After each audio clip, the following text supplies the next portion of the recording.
the Trust at the moment is very interested in, we're very interested in stillbirth. You know, one of the great tragedies is to see, go right through pregnancy and then have a dead baby at the end of this for no apparent reason and not understand the cause. And so we've made considerable strides in that area, and that is an important area of research to be continued.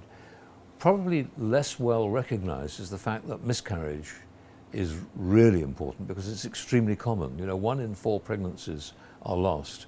And to the woman losing the baby inside her uterus, that's a loss of life. It's a massive catastrophe, hugely making of anxiety. But people who miscarry, because it's so common, just go into hospital, have the womb scraped out very often. Nobody really talks to them about it. Nobody really considers this very serious because everybody's busy about doing much more major medicine. And so very often miscarriage is completely neglected. People don't look for the cause of it and don't have any clear ideas for how different causes can be treated.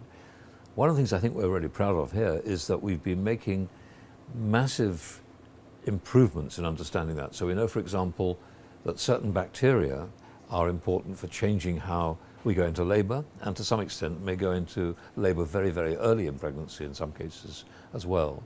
So that is only part of the story.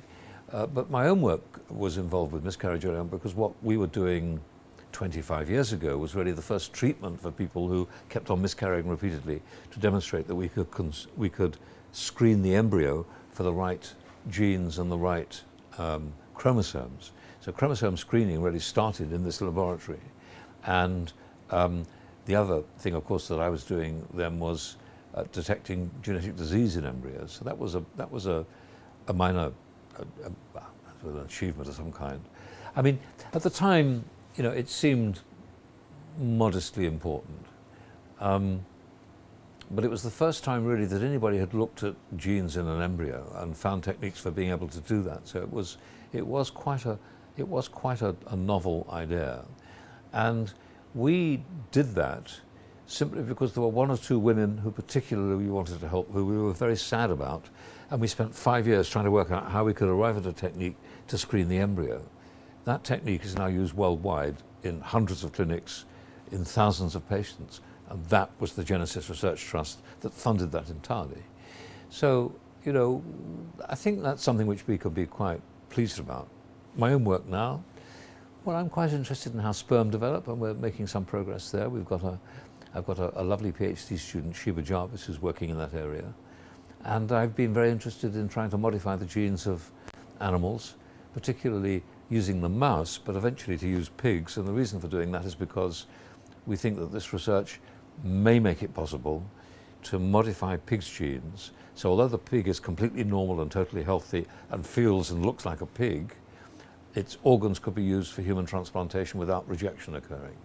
So we might be able to find new hearts, new livers, new lungs, and of course new kidneys. That's easier anyway. But so I suppose the point of saying that to you is not because we're doing grand work, but to just point out in general that embryology has much more complex and advancing aspects to it, which are not just involved with fertility, but involve the whole of medicine and the whole of health. A lot of our work too, I think in this laboratory complex generally, is interested in environmental influences on early development. So we now know, for example, that changes in pregnancy can affect the cognitive ability of babies. So for example, if you have a massive rise of certain stress hormones early on in pregnancy, you can actually show that those babies will be affected by that, and possibly permanently. They change their thinking, their personality, and how they perform in certain stressful environments. So that could be controlled much better if we understood the basis mechanisms, and we're getting to get that in this unit, as there are a few other places around the world that are doing that kind of work as well, of course.